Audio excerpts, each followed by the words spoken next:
Futures does, and we're going to hear from some of the partners, not all, but some of the partners here.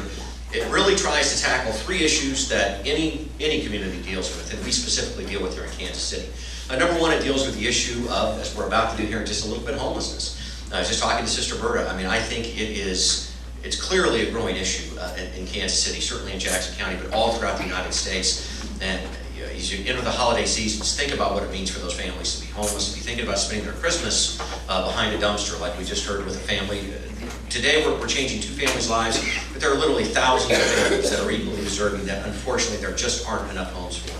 So the issue of homelessness. But the second issue that we want to deal with is the issue of homes that were previous havens for criminal activity, drug activity, criminal activity.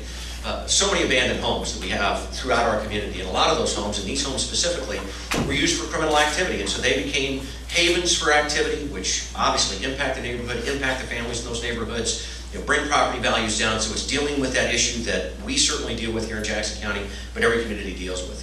But a third issue that we get to tackle, and through John and everyone that we've dealt with, and Brad, who you're going to hear from here in just a minute, what we're able to do is look at the issue of taking individuals that were previously incarcerated, that don't have job skills training, and what can we do to give them job skills to really make them productive members of society, and not just say, well, you're incarcerated, good luck with the rest of your lives, but do what we can to try and do everything we can to give them that leg up so they can become productive members. We're just talking to one of the gentlemen, who I don't know if he'd want me to mention his name, but one of the gentlemen here today working on the project, and he's had job interviews. So this is really also impacting their lives. So many lives that are touched by one home. So under that one roof, you can think of all the dozens of lives that are impacted by that one roof. Now with that, earlier today, we gave away the 4th home that Constructing Futures has done.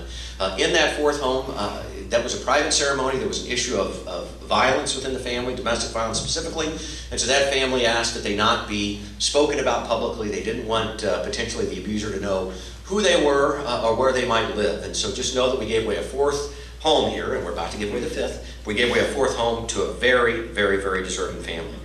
With that, I want to thank a few of the partners. There were so many people. This doesn't happen just because of one entity. There are so many entities that made this program possible.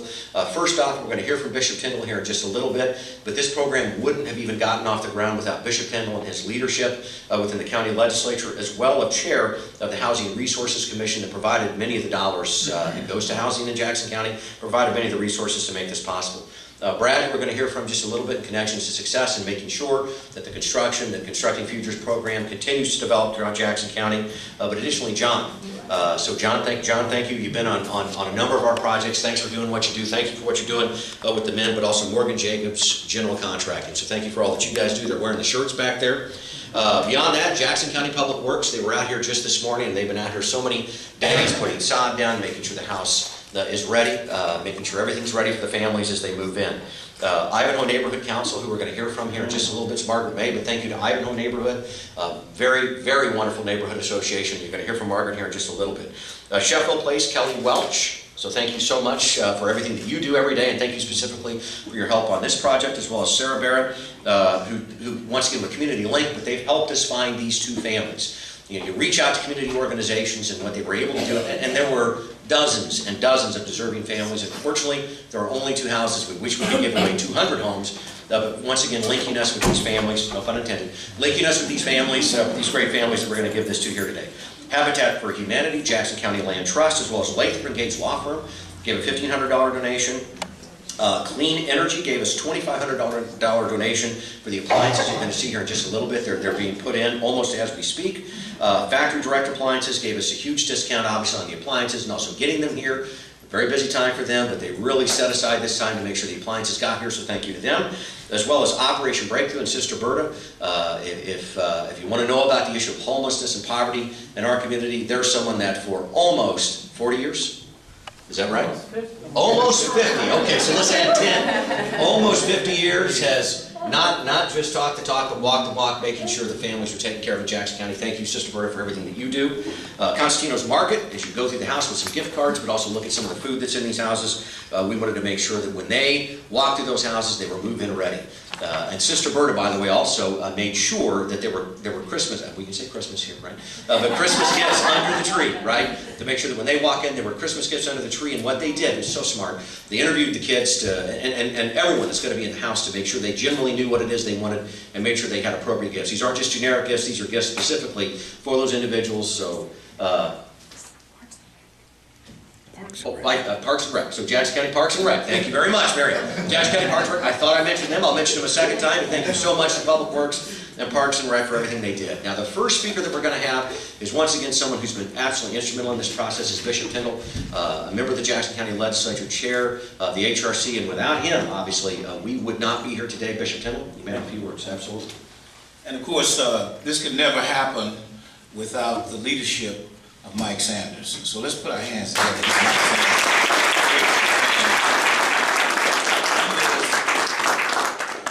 He is steadfast and unmovable in trying to end homelessness in Jackson County. The HRC board members are here. Dave Olegard, would you stand, Dave? Let everybody see you. Annette LePeak, Ann McGregor's here.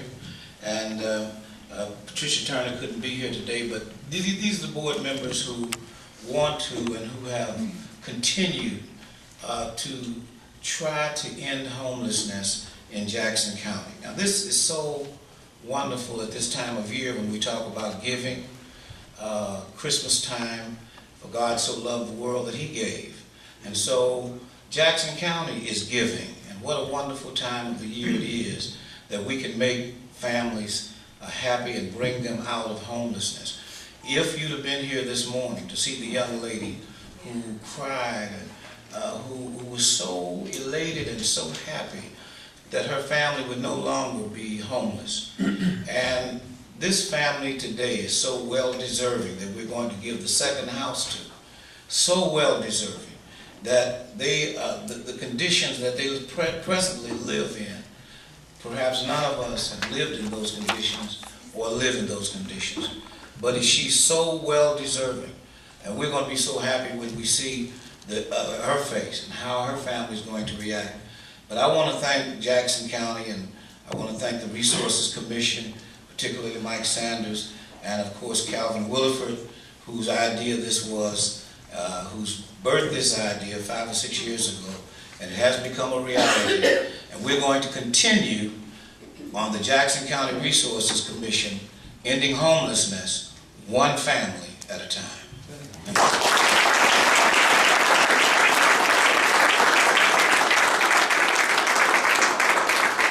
you see what a treasure Bishop Tyndall is, obviously, to have working in the county, and certainly for everyone in the community. Next, we're going to hear from Margaret May, who obviously is with the Ivanhoe Neighborhood Association, this building that we're in here today. Think about the great things that are occurring in Ivanhoe. There are so many wonderful stories, so many wonderful things going on. You know, we're here one day for this event, but the reality is 365 days a year, she's helping people in this community, helping change this neighborhood. So many of the wonderful things going on in Ivanhoe are being modeled now, as an example, being modeled now throughout all of Kansas City and all of Jackson County. She's a real treasure for all of us and a real benefit to the Ivanhoe Neighborhood Association. Margaret May.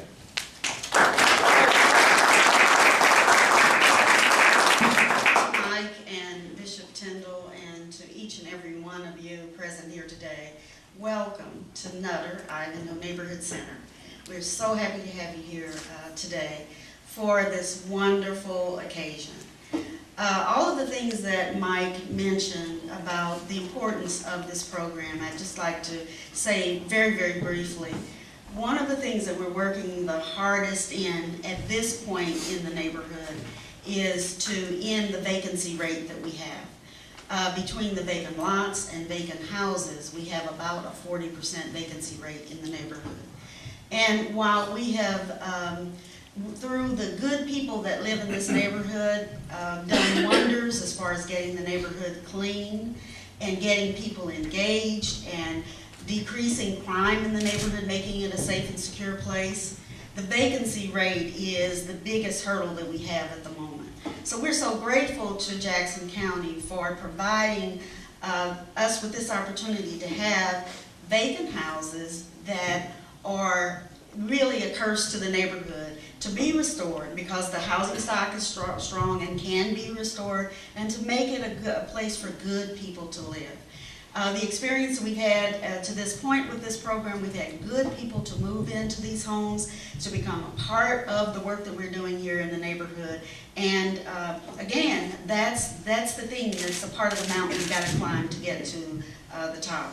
We appreciate the fact that the workers that are utilized to rehab these homes, they're learning how to do things with their hands that will help them to get a job and to be employed. Because being able to have a job and be employed means not having to go back to where they were incarcerated.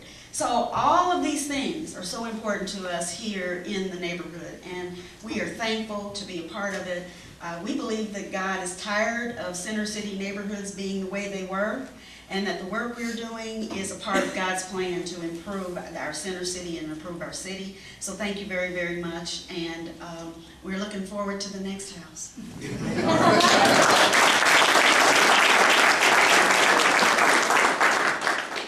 You think about the great success we've had so far, which has allowed us to leverage a lot of private donations and through various entities to try and get the 4 to 5. So next year, we want to try and do the same thing. So anyone that sees this, that sees what a great program this is, certainly reach out to us, because this program goes year-round. I mean, we get to come here today and celebrate the success, but the reality is, next year's houses start almost immediately after we're done. So, Cal, you're going to start working on it this afternoon, right? So you're going to take Christmas off and start working. We're going to do it. Someone's got to keep us organized too. So someone's got to make sure that we stay on track, that everything stays organized, to make sure that all the workers and all the work is done, and that Constructing Futures is a program that we can take region-wide. And that's where Brad Lambert comes in, who's just been amazing in terms of making sure that, I mean, there's so many things that can go wrong. You're looking at the timing, looking at what happens, looking at all the issues that can arise when you're dealing with a homeless family, when you're dealing with issues of construction timetables. Who's been involved in that, you know what a challenge that can be, and here's the man that really helped put it all together and helps keep us organized and on track, Brad Lambert.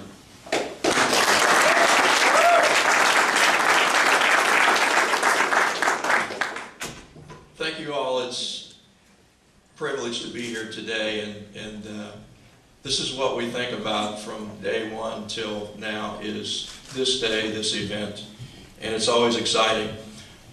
As Mike stated earlier, when we began the Jackson County Constructing Futures program in 2009, we had 3 primary goals: to improve local neighborhoods through rehabbing abandoned homes, to provide suitable housing to deserving families in our community, and to enhance the employability of low-income adults by providing wage-paying, on-the-job training in basic home remodeling. And as we gather today to award our 5th house, I can say that we are continuing to meet these primary goals. I also want to give special attention to some of the individuals that some of them you've already heard from, but it's worth restating. First, to Mike Sanders, Calvin Williford, Bishop Tyndall, and the entire Jackson County Legislature. Thank you for your continued support of this initiative. Next, to Habitat for Humanity, Kansas City. The house that's actually being donated today, the property was actually donated from Habitat to the project. Lori and Morgan, are you here, either of you? I am. Hi, Morgan. Thank you. And we can't forget the boys that make it happen, and that's John Jarvis and his team at Morgan Jacobs General Contracting. Dave, thank you. John. And we also have one of our trainees here that came through the Connections to Success program. Rodney has been with us since day one, and he's now interviewing for new jobs, and we're excited about his future and the skills that he's taken from this project. So, Rodney, thank you for being here.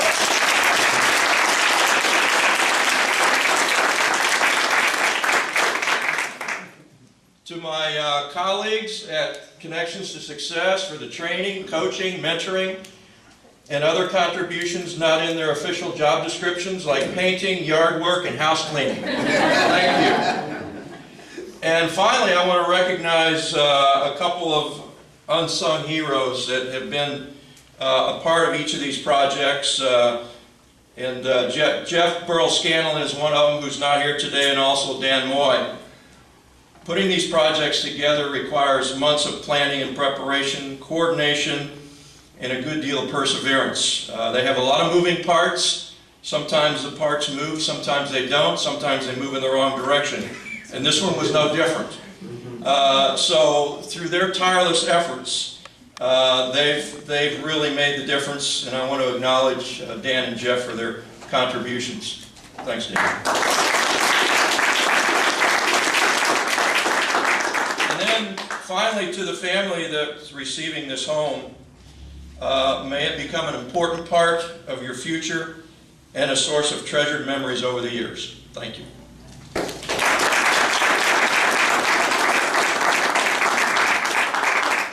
Okay, let's get on the meat show. By the way, your wife is here as well, right? She is. The most important partner, right, for you, right? So, with that, let's talk a little bit about the family. Now, the Caldwell family has been upstairs. You know, when you talk about government programs, you talk about bureaucracy in government programs, you think about how slow they move.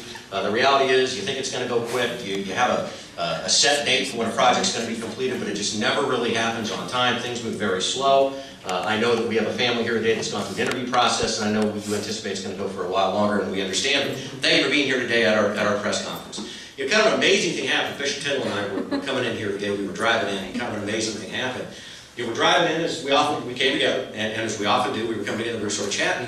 Kind of a funny thing happened. So we're coming in, and we thought we heard some bells as we were coming in. Now, we don't know what that meant. We thought we heard a few bells, and of course it's getting around to that time of season, and I didn't really know what that meant. And I said, well, Bishop Tyndall, was that the police department maybe? Was that maybe an escape? I didn't know. And he said, no, I think that's something different. I think those were Santa Claus bells. And the reality is, we in the government may move slow, but the reality is Santa Claus came down here today and wanted to give you the keys to your good home. Yes, sir.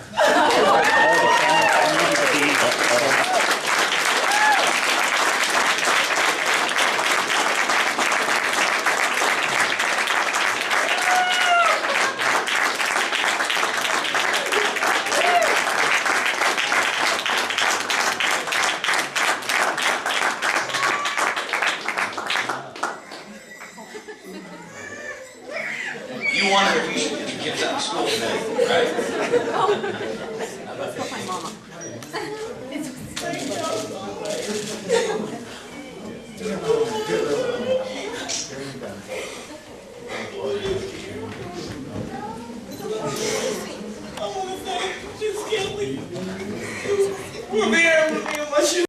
CMG wants you to always remember, the victory we call success goes to the best prepared. When you invest in your community, you're really just investing in yourself.